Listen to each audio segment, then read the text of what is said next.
Alors, comme on a vu un peu dans la vidéo précédente, on peut dupliquer toujours avec la touche contrôle, mais on a des problèmes, c'est-à-dire qu'on ne peut pas les mettre à équidistance les uns des autres, bon, plein de choses comme ça.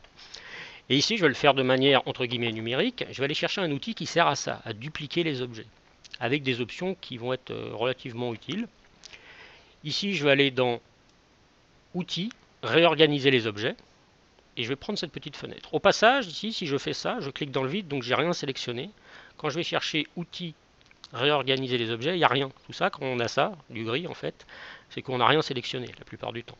Donc là, je resélectionne ici, Outils, réorganiser les objets, et là, je vais prendre dupliquer. Alors quand je vais faire ça, ici, il va me mettre tous les attributs de cette fonction. Donc ici, si je vais là, dupliquer, et un peu comme les objets de base, ici, ben j'ai toutes ces options ici, dans les attributs. Alors déjà, on voit qu'ici, par défaut, il fait 8 copies. Et là, maintenant, ces 8 copies, si je valide maintenant, eh ben, il fera rien parce que je ne lui ai pas dit comment tu copies, où tu copies, et ainsi de suite. Donc quand on va aller chercher des fonctions, on aura un peu comme les bases. Ici, des objets, on a plusieurs onglets comme ça. Vous voyez. Et si je fais Shift, je peux toutes les afficher. Et souvent, il faudra bien regarder qu'ils soient affichés parce que pour faire ma transformation, il faudra que je fasse appliquer. Et si ça, c'est pas coché, ici par exemple, ben, on n'arrive pas à le faire parce qu'il faut que appliquer soit valable en visu. Alors, maintenant, ici, si je prends mes options, je veux faire une duplication linéaire. Alors, on verra qu'on peut faire cercle ou spline. Donc, linéaire ici, et il va m'ouvrir ici un autre petit tableau. Je vais reculer un peu ma vue.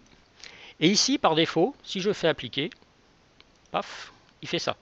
C'est-à-dire qu'il met mes colonnes, les 8 fameuses colonnes, ben, il me les met tout simplement en hauteur. Alors pourquoi il me les met en hauteur en fait? C'est parce que c'est ce qu'il fait par défaut. Et on le voit ici. Vous voyez, ça s'est ouvert une fois que j'avais demandé du linéaire. Et par défaut, ici, il fait des duplications en hauteur, c'est-à-dire en Y. Donc moi, je ne veux pas que ce soit en Y. Je mets 0. Donc là, forcément, il ne duplique rien parce que toutes les copies ici sont au même endroit.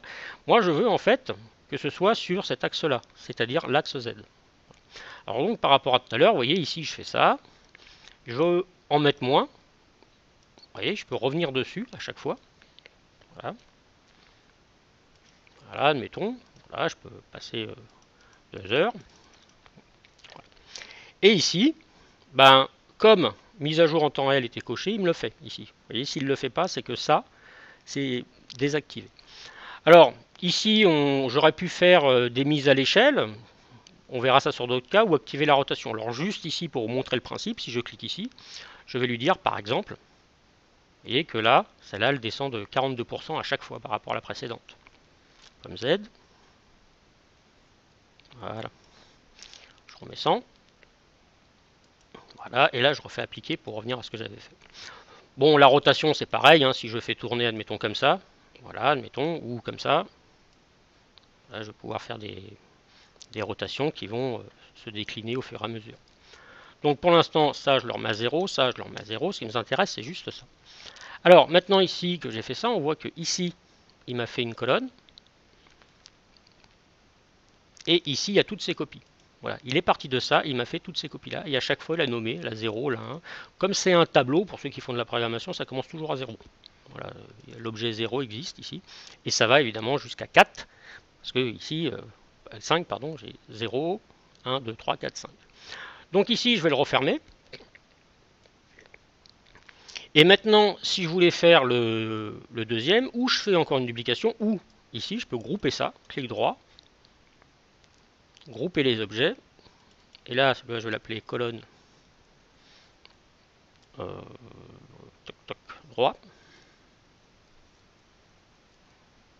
Voilà. Et ça, je vais le dupliquer ici. Pouf. Voilà. Et ici, j'ai quelque chose d'un peu plus avancé que j'ai fait dans la vidéo précédente. C'est-à-dire que là, voilà, ils sont bien à égale distance les uns des autres. Voilà. Alors maintenant, ici, on va voir une autre manière de le faire parce que ici, j'ai pas coché toutes les options. Si je prends par exemple ma colonne de base, ici, que je l'ouvre, comme j'ai mis que c'était des copies, voilà, quand je bouge cette colonne de base, les autres ne bougent pas. C'est parce que j'ai cliqué sur copie. Et si ici on voit Si je rentre dedans, celle-là, elle est à part. Pareil, si je la bouge, par exemple, si je vais là-dessus, voilà, elle est indépendante, c'est-à-dire qu'elle n'est pas tributaire de la première. Donc dans la vidéo suivante, ici on va voir une autre option, donc on peut très bien se servir de ça selon ce qu'on veut faire, ou de l'autre option qu'on va voir ultérieurement.